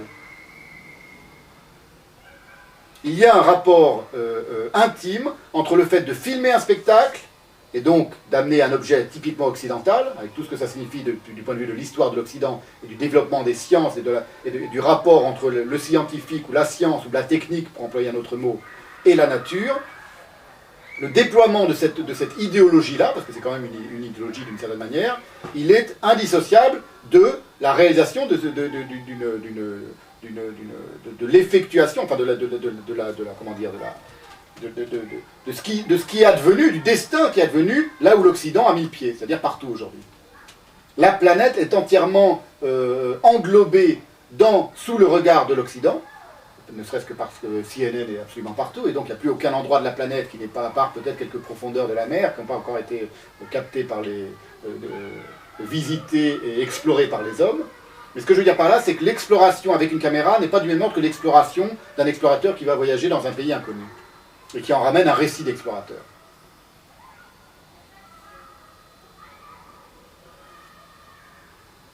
Il y a dans le procédé même de la captation filmique, quelque chose qui est de l'ordre de l'assassinat, qui est de l'ordre de la mort. Alors, c'est de l'ordre de la mort parce que c'est d'abord de l'ordre de l'asservissement. Qu'est-ce qu'il y a? On dirait un truc de... Tu sais, les cassettes de Ben Laden et... qui coupe la tête de quelqu'un, là? Ouais, parce que là, t'es coupé. Je te vois comme ça, là. Avec la tête qui ressort comme ça, comme si t'as l'eau à la gorge. Ouais. Et tu parles de mort comme ça. Ouais, c'est bien. Ouais, ça fait... Ça illustre le propos, comme ça. Tu veux que je me lève un peu plus? Vedi, Non, mais c'est bon. Anche Bin Laden si è digitalizzato. Oui.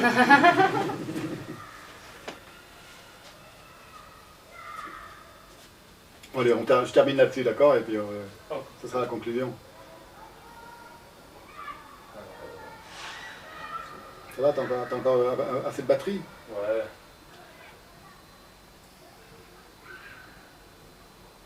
Donc je disais, il y a d'emblée dans la captation cinématographique, un, une volonté de rivaliser avec la nature, deux, une volonté, parce que cette rivalité est impossible vu que la nature a une avance.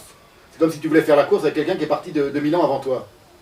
Tu sais même pas où il est, tu vois le tracé dans la poussière de ses pas, et tu veux gagner sur lui alors que tu n'as plus que le tracé de ses pas, tu peux rien faire. C'est irrattrapable. Il y a une volonté de rivalité avec la nature, et avec le vivant, plus exactement. Ça, c'est plus exactement ça. Il y a dans le cinématographe une volonté de rivaliser avec le vivant. C'est pour ça que je parlais tout à l'heure du trompe-l'œil et des effets spéciaux, et des trucages dans le cinéma. Par exemple, les tout premiers films, ils étaient tellement mal foutus qu'il y avait un type qui sortait, je ne sais plus comment ça s'appelle, il y a un terme en cinématographe, qui sortait par la porte de gauche et qui revenait, après on voyait dans la plaie suivante, il arrivait par la gauche. Il sortait par la droite, il arrivait par la gauche. On a très vite compris qu'il fallait faire sortir par la droite et arriver aussi par la droite. Si tu dis d'abord dans cette pièce-là et d'abord dans cette pièce-là, tu comprends? Oui. Alors qu'au début, les premiers films, il allait de la cuisine à la salle de bain, hop, ça passait par là, et puis plan suivant, le mec il arrivait par là dans la salle de bain. Tu vois, c'était un peu bizarre, quoi. Donc très vite, ils ont essayé de faire en sorte de lisser tout ça pour que ce soit le plus réaliste possible. Voilà. Cette volonté de réalisme du cinéma, qui est poussée à l'extrême aujourd'hui, elle est, par définition, une volonté de rivaliser avec le spectacle de la réalité. Or, cette volonté a été poussée tellement loin dans la technique, dans le déploiement de la technique aujourd'hui sur le globe, que par exemple, on est en train de rivaliser même la technique, la numérisation a pour volonté de rivaliser avec la production même du vivant, avec ce qu'il y a au noyau même de la création du vivant, à savoir la reproduction de l'homme par l'homme. Je veux dire par là que la mort dans l'œil, si tu veux pour trouver une conclusion, ce que j'appelle la mort dans l'œil, ça n'est jamais aussi manifestement à l'œuvre que lorsqu'un scientifique prend un petit spermatozoïde du sperme d'un homme et un ovule tiré du ventre d'une femme, et qui met ça dans une éprouvette, et qu'avec son microscope, il fait en sorte de mettre, on pourrait dire c'est la vie dans l'œil, il est en train de créer quelque chose. Mais ce qu'il crée, c'est quelque chose d'artificiel, et qui va aboutir finalement à la mort de l'être humain tel qu'il s'est toujours conçu, et tel qu'il s'est toujours fabriqué depuis des siècles, et depuis des millénaires. Donc ça, pour moi, c'est vraiment la mort dans l'œil. C'est-à-dire c'est la science qui devient tellement maîtresse et possesserie, et je ne sais pas comment on dit au féminin, enfin, qui va tellement maîtriser et posséder la nature, qu'elle en arrive à vouloir jouer le rôle de Dieu dans la création d'Adam et Ève, c'est-à-dire elle veut recréer elle-même de l'homme. Ça s'appelle la procréation artificielle. La procréation artificielle, elle est impensable, sans la numérisation du vivant, c'est-à-dire sans comprendre comment ça fonctionne, la génétique, etc. La science génétique, c'est la numérisation du vivant, c'est-à-dire on transforme le vivant en loi mathématique. Et on a tellement bien découpé, disséqué le vivant en loi mathématique qu'on peut reproduire du vivant aujourd'hui, à l'identique. Le clonage, c'est une reproduction technique. Quand je te disais, rappelle-toi tout à l'heure, qu'il y a une volonté de rivaliser avec le vivant, aujourd'hui, elle aboutit à cette idéologie absolument démentielle qui est l'idéologie du clonage. Le clonage, c'est photographier tellement bien l'être vivant qu'on en crée un autre être vivant. Le clonage, c'est le stade ultime de la photographie, de la reproduction technique. Et on est en train d'y aboutir. Pour l'instant, ils arrivent à cloner des brebis, tout ça, mais un jour, ils cloneront des êtres humains, c'est sûr et certain. Et là, la photographie aura accompli son œuvre. Le Daguerre régnera sur le monde, si tu veux. Il ne le savait pas lui-même. Mais l'idéologie de Daguerre aura, qui d'ailleurs vient de bien avant lui, elle vient en réalité de Platon, l'idéologie du daguerréotype aura triomphé absolument. Et d'ailleurs, conséquence de ce triomphe, c'est que l'être humain sera parfaitement asservi. Alors, dernière conclusion de la conclusion, parce que c'est quand même assez proche de ça, qu'est-ce que c'est que le film Matrix, qui semble décrire quelque chose de cet ordre-là, et donc le critiquer. Dans le film Matrix, que tout le monde a vu, on décrit le triomphe de l'image, donc de la reproduction absolument artificielle du monde, régnant sur un monde lui-même dévasté, pour maintenir les êtres humains en esclavage. Hein? Or, ça c'est le premier niveau, donc un niveau de critique, qui est le propos du film. Ce film-là lui-même, le film Matrix, des frères Wachowski, il est impensable. Qu'est-ce qui a fait son si immense succès d'abord? Ce sont les trucages, les effets spéciaux qui sont tout à fait inédits, tout à fait nouveaux. Il est donc impensable sans ces effets spéciaux, qui eux-mêmes décrivent le maléfice des effets spéciaux sur l'être humain. Tu vois, il y a une sorte de là aussi de mensonge vraiment au 10e degré, et de distorsion du discours, tel que le discours qui dit « je vais vous montrer comme c'est mal d'être asservi par l'image », il est lui-même au service de l'image. Et en réalité, Il est tellement au service de l'image qu'il est au service de l'argent. C'est-à-dire c'est un film qui est devenu un film culte et qui a eu un succès considérable comme peu de films ont eu dans l'histoire du cinéma, et qu'il est surtout, dans sa propre idéologie, rattrapé par son propre mensonge. C'est-à-dire que si tu comprends bien Matrix, tu t'aperçois qu'à la fin, et même dès le premier Matrix 1, mais Matrix 2 c'est encore plus visible, et Matrix 3, alors ça éclate entièrement, c'est que c'est un film qui fait l'éloge de l'image. Et qui dit, c'est vrai que l'image, elle est là pour vous asservir, mais avec cet asservissement, vous serez plus heureux que sans cet asservissement. Toute l'idéologie du film des frères Wachowski, de Matrix, il tient dans cette idée-là que finalement, c'est pas si mal de vivre dans un monde d'image. D'ailleurs, c'est pas si mal de vivre dans un monde d'image, puisque leur film lui-même est une image qui les rend richissimes et qui a un succès phénoménal sur l'ensemble de la planète. Mais aussi, ça c'est au second degré, si tu veux, mais au premier degré, le film lui-même, Matrix, nous explique que finalement, les êtres humains qui se sont libérés, les rebelles, les émancipés, les gens qui habitent donc cette grosse caverne de Sion, c'est des types, ils sont habillés vachement mal, ils ont des vieux pullovers tout troués, ils vivent dans des HLM, des sortes de grottes. Pourquoi on n'aurait pas imaginé qu'ils sont sur une belle île déserte avec plein de fleurs, plein d'oiseaux, et que c'est eux les vrais rebelles? Pourquoi il a fallu les imaginer sous terre? Il aurait pu imaginer son histoire autrement. Il aurait pu imaginer des rebelles qui eux vivent sur même sur une autre planète ou sur un autre endroit de la Terre où les machines ne sont pas encore arrivées et qui vivent le paradis, quoi. Parce qu'ils n'ont pas de machines, ils n'ont pas de pollution, ils n'ont pas de... Alors qu'il les a imaginés sous terre comme des rats. Donc les libres, si vous êtes libre de l'image, vous vivrez comme un rat. Et d'ailleurs à la fin, de toute façon, les machines viendront vous envahir et de toute façon elles triompheront et vous serez obligés, comme dans le film, comme dans le numéro 2 ou dans le numéro 3, de vous associer aux machines si vous ne voulez pas tous mourir.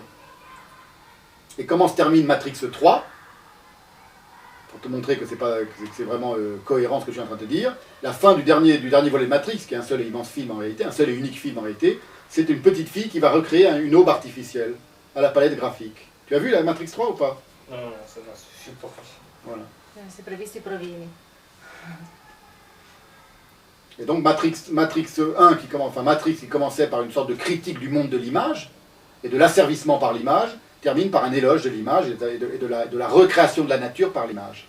De la falsification, de la domestication et de la recréation de la nature vivante, un lever de soleil qui se lève par l'image, manipulé par l'image. È tutto fatto in chroma key. No, Tutto fatto quoi? chroma key. Non so come si dice in francese. Tout a été recolorié? C'est le bleu. È tutto in una stanza blu. Ah oui, E tu metti tutto... Oui. Dans Matrix? Oui. Oui, bien sûr. Oui. Tutto chroma key è fatto. Oui, bien sûr. La tecnica chroma key. Bien sûr. Tu vois, par exemple, à un moment, il y a celui qui va les trahir là, dans le Matrix 1. Tu as vu Matrix 1? Oui. Celui qui va les trahir, il mange du steak et il dit « Je sais bien que ce steak n'existe pas, mais il est tellement délicieux. » C'est-à-dire le faux est meilleur que le vrai. Dans le vrai, ils mangent de la bouillie dégueulasse dans leur Ma quanti ne hanno fatti? 3 di Matrix. Io ho visto il primo. dans leur vaisseau spatial. Là. Ouais. Le faux est meilleur que le vrai. Le faux vaut mieux que le vrai. Voilà, c'est ça le message de Matrix. Nell'ultimo c'è la Bellucci, no? Non ce n'è Dans le proprio 2 et le 3, bah, Bellucci. Ouais. Et dans le 3, elle revient aussi, non? Ah. C'est bon? C'est bon. C'est. Ça va, ça fait un petit discours assez correct, là, du début, en partant du retard et en terminant sur la mort. La mort. Ah oui, j'ai pas parlé. Si, j'ai parlé un peu de la La manipulation du morte vivant. dell'occhio. La morte dans l'occhio. Nell'occhio. Nell'occhio. La morte nell'occhio. Ouais, dans l'œil. Dans. Bon. Alors. Oui, c'est quoi? Oui, tu as parlé de manipulation du. Manipulation du vivant. La génétique. Ma anche Baudrillard nel libro di descrizione finisce così sulla digitalizzazione. Oui, E Baudrillard. quindi dice praticamente che siamo nell'era Je l'ai pas lu, mais je le femminile. connais. J'ai rencontré parce qu'on a la même éditrice, donc j'ai rencontré lors d'un dîner un jour chez mon éditrice. Mais j'ai jamais lu, non. Il est comment? Ah, le prononce. Sì, sì. Il est comment te dire Ah, c'est ça. Comme Mac. Il est très sympa, je peux pas en dire tellement plus. Il est gentil, sympa. Infatti. Quand les gens se voient dans la vraie vie, c'est pas. On fait pas ce qu'on fait là, commencer à parler de ses idées et tout ça, donc tu vois, bon, on a discuté choses. Lui, il aime bien le cinéma, par exemple. Oui. Il aime beaucoup, il m'a dit, il trouve que c'est un chef-d'œuvre, Ah, ce film qui était... De quand? Assez récent, un Driveway, là. Merde, je me rappelle jamais de son titre. Cos'è? Lost Highway, De qui? Lynch. Oui. Lynch, David Ouais. Lynch. Oui, il est bien. Voilà. David Lynch. C'est ton gars, pardon. C'est bien, c'est pareil. Je l'ai pas. Oui, c'est Lost Highway, tu l'as vu? Je l'avais vu, mais j'ai pas du tout aimé. Moi c'est... Je sais pas, il est Ah, un peu... Moi, j'aime pas Lynch. C'est vrai que ça... Non ti piace a te Lynch? No. A me un po' piace No, Lynch no. perché c'ha questa atmosfera Toi, tu aimes bien Lynch? un po', non tanto, mi piace l'atmosfera, questa atmosfera un po' da trip, da... LCD, Sì, cocaïne. un po' di LSD, c'è questa atmosfera un po' da pazzo. Mm. E poi è interessante quel fumetto, quello che ha fatto, è lui che l'ha fatto, no? Quel Ah, fumetto lui? del cane, dello chien che è sempre fuori, ha fatto questo fumetto di questo cane che è sempre fuori da questa casa Fumetto di villa se classica bande americana, no? Quoi? Fumetto, c'est bande dessinée. Mm. Il a fait des bandes dessinées? Il a une bande dessinée qui, je crois, tous les mois Ah bon? sort sur un magazine. sur Quello è un site. interessante. Lynch? Lynch. Des années. Ah, je savais pas. È bello, C'est vrai? E questo cane è sempre lì, sempre legato e dentro la famiglia fa tutte le loro cose, litigano, mangiano e tutto. E lui è sempre lì, legato. E il fumetto è tutto così, sempre così. Je peux te faire le dessin, c'est très simple. C'est tout le temps depuis des années le même dessin. Il y a seulement dans la bulle le texte qui change chaque seconde, Ah oui. je crois. Et on peut pas le trouver sur internet, tu crois? Oui, je crois. Sì, mi sa che lo Comment ça trovi. s'appelle? Je sais pas, je me rappelle plus. Au fait, tu vois, le chien à la... David Lynch, il s'appelle, non? Ouais. C'è troppo sofferenza. Tu vois, le chien... DavidLynch.com. Bah, il doit y avoir un truc.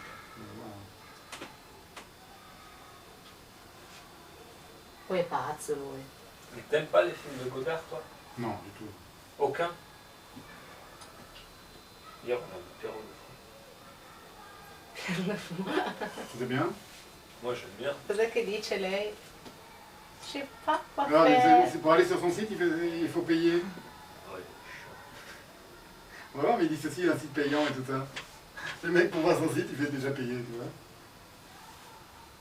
Ouais, il paye. Pourquoi payer? Schedules, non? Make it work, c'est pas mal. What's inside? Sullo sole esattamente. Vado in bagno. Eraserhead? Non, c'est pas ça. The Non, Cowboy c'est and the ça. Frenchman, the Petit, the Grandmother, Lumière, the Alphabet, Euh, Six Men Getting Sick. J'ai utilisé la palette. Switchboard, non, c'est pas ça? C'est pas, bah, c'est pas dessus.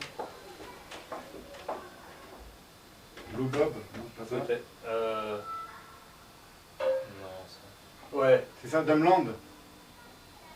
c'est comme ça les dessins, j'essaie.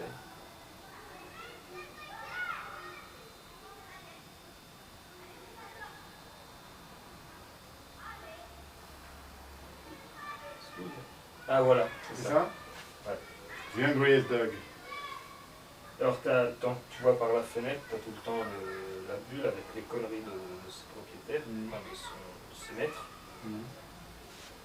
qui disent des conneries comme tous les gens, quoi. Et le chien, il est de plus en plus fâché. Mais c'est toujours le même dessin, sauf que lui, il est toujours plus fâché. Il peut pas Il bouger. bouge pas le dessin, le chien? Toujours le même truc? Oui, parce que c'est une bulle.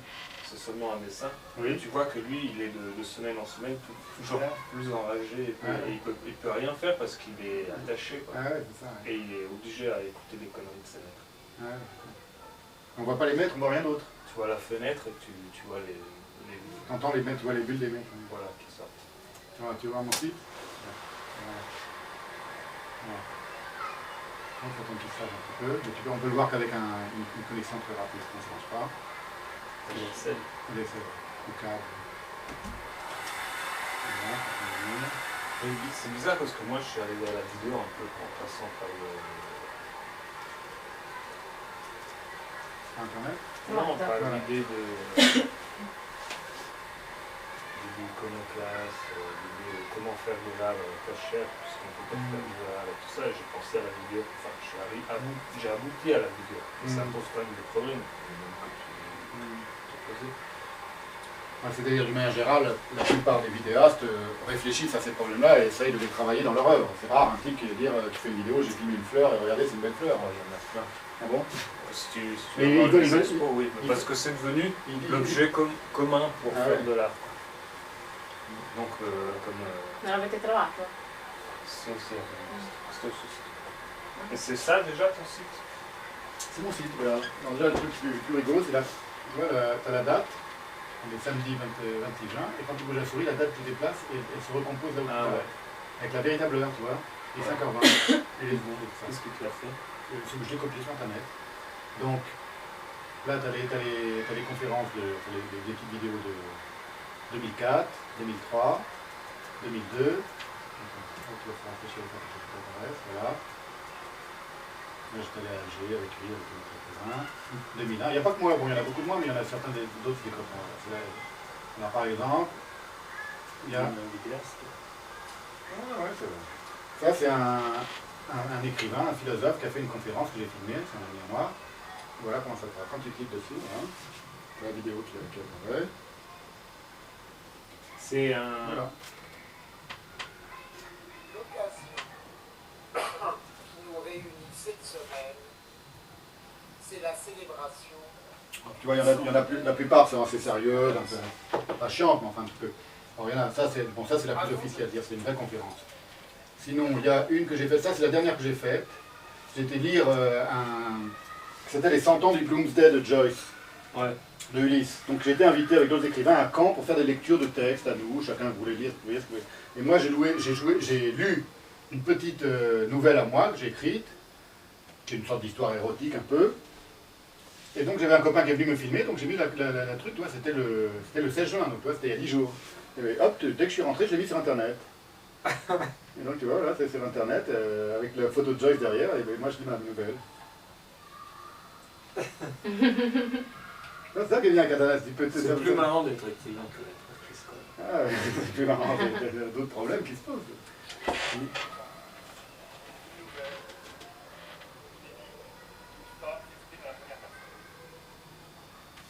Voilà, bon, c'est juste pour vous montrer les... Alors ça, c'est, voilà, il y en a des petites comme ça. Sur la pensée juive, j'étais allé faire un... Alors, tu vois, j'ai découpé par minute et tout ça, et j'ai mis un sommaire. Alors, il y a... je sais pas, tu vas penser... Qu'est-ce que tu en penses de Philippe Roth? Ah, j'adore. Pour moi, c'est un des plus grands écrivains aujourd'hui. Tu vois, tu sais combien de temps ça a duré? 14 minutes, c'est là. Et ça, c'est moi, j'avais amené ma caméra. J'ai une fille qui m'avait invité à faire une petite conférence. Il y avait 5 personnes dans la salle. Tellement ça avait été mal préparé et tout ça. Donc j'ai pris ma caméra et puis maintenant, c'est sur internet. Donc comme ça, c'est ça. Enfin, le son n'est pas toujours très bon, mais c'est pas grave. C'est quoi une école juive? Non, du tout, c'est à Jussieu. La fac de Jussieu.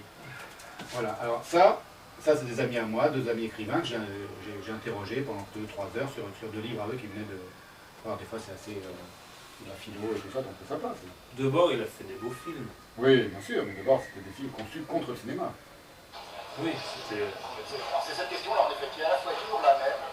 La même Des heures et des heures, des heures, des heures, des heures. Des heures et des heures. Tu l'as copié? Non, le site, j'ai créé. Ce que j'ai copié, c'est la petite montre. La montre, c'est un code. Je vais te montrer, tu vas comprendre tout de suite. La montre, c'est un code, ce qu'on appelle un code Java. Tu connais en truc ou pas?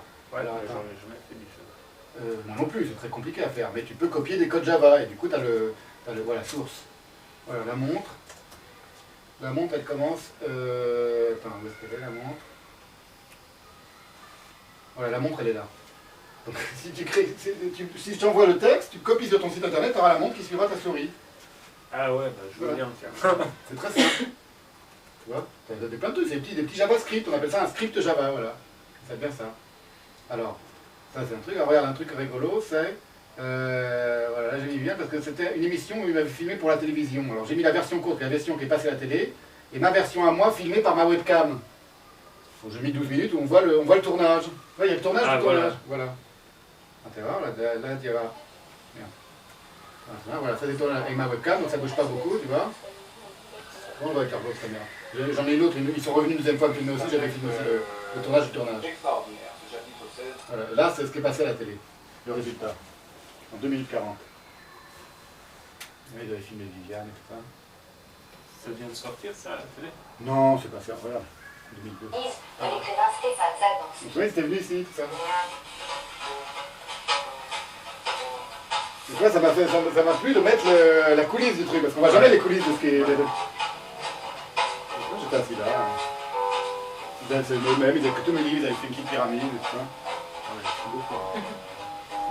13, 14. On est dans un monde de mots, donc tout est fait, tout est destiné à finir par un grand livre, la vie d'écrivain ou de famille d'écrivain, c'est toujours ça. Une femme d'écrivain, hop, elle se transforme elle-même en livre, c'est un peu l'histoire du Christ qui fait un jeu de mots. Vous êtes sur le jus de mots du Christ, tu es pierre et sur cette pierre je bâtirai mon église. C'est un texte consacré aux pierres, évidemment, parce qu'il s'agit du jeu de mots du Christ sur le nom de Saint-Pierre. La pierre, le rocher, c'est un des concepts les plus essentiels, à la fois du Nouveau Testament et de l'Ancien Testament. C'est vraiment, on pourrait dire que l'œuvre de... J'ai mis 2 jours à faire tout ce site. Hein. J'ai tout choisi, c'est moi qui ai mis le... c'est un vrai site, quoi, c'est moi qui ai mis tout... Ouais, il est bien. Alors le plus rigolo, ça, j'ai montré ça à Rojada, regarde Rojada. Ça c'est, je suis parti avec un copain écrivain, écrire un livre en Normandie, mon frère m'a fait ça... C'est un écrivain, lui, c'est le même qu'il y a dans l'autre vidéo, là, tu m'as donné. Exactement, eh ben, c'est tiré de ce truc-là. Mais je sais pas, t'as pas vu tout le truc, parce que le film dure 1h30. Alors, par exemple, j'ai fait un générique qui nous présente tous les deux, avec de la musique et ça. Et lui, il adore le rap. Ouais. Et lui, j'ai mis de la musique rap pour lui. Oui, c'est ça le look.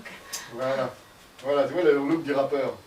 Approchez-vous et zoomez, concentrez que c'est plus Il y a comme pas mal, avant. oui. Depuis mes ventes et que leur âme se fait boumer. Qu'est-ce qu'il écrit? Il a écrit 2-3 romans déjà. J'ai roté mon poulet rôti, mais recraché de siloté. Autophonique, mais joué si on est riche. Ouais, sur nos terres, sur pétrole et rugby, tu sais qui je suis. L'automatique pour ceux qui fuient, mon putain d'arôme. Putain, la route est longue de Boulogne à Rome. Ça c'est sur internet, mais moi j'ai la version avec le grand écran, tu vois. Sur internet, tu peux pas mettre du grand écran. Là déjà c'est de la bonne qualité, tu vois, parce que c'est déjà une c'est l'image. Hein? Tu les as mis en quoi, les... En Windows Media Là, c'est Player. parti. Je m'appelle. Dans mon parle. C'est Nico est dans la danse. Faut sur un plat d'évidence. Papa, fais la danse.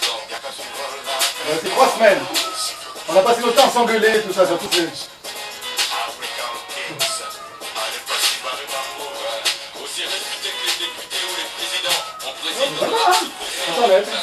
on est couronné à la Ligue des champions des nations. Et alors, je te dis que t'as vu, toi, c'est ça. Stéphane, il s'en est. Maintenant, tu vois, il y a des vidéos sur internet. Voilà. Et après, il y a lui qui lit son texte avant. Et il a fait un texte aussi. Ah bah, bien sûr, on a fait un livre ensemble. Sauf que les livres ne va pas apparaître parce que l'éditrice n'est pas contente de... Alors regarde, c'est ça, hein? Oui, c'est ça. C'est vrai ça. C'est ça, hein? Ouais. On va vous montrer un truc rigolo, par exemple, c'est quand je discute avec le bœuf. Voilà. Il y avait un bœuf dans le jardin. On dit un bœuf en italien. Un bois. Alors j'ai fait toute une petite improvisation et tout. C'était en septembre dernier, là, septembre de l'année 2003. C'était un temps fabuleux, il a fait fabuleusement beau. On était en Normandie, dans le jardin, on avait toute la maison pour nous, on faisait ce qu'on voulait. Donc, après, Allez, vas-y, j'ai zoomé. Voilà. Viens là, putain,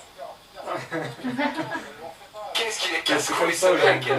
oui, Tu comprends pas Là, qu'il y a tu un zoom vois sur dans ta les caméra? galeries, les Ouais. trucs plus intéressants, c'est comme ça. tu vois, je suis vidéaste aussi. Bah oui. Ce qui est marrant, c'est que lui qui est un rappeur et tout, il fait les gros durs et tout ça. Je lui dis, viens voir le bœuf, il a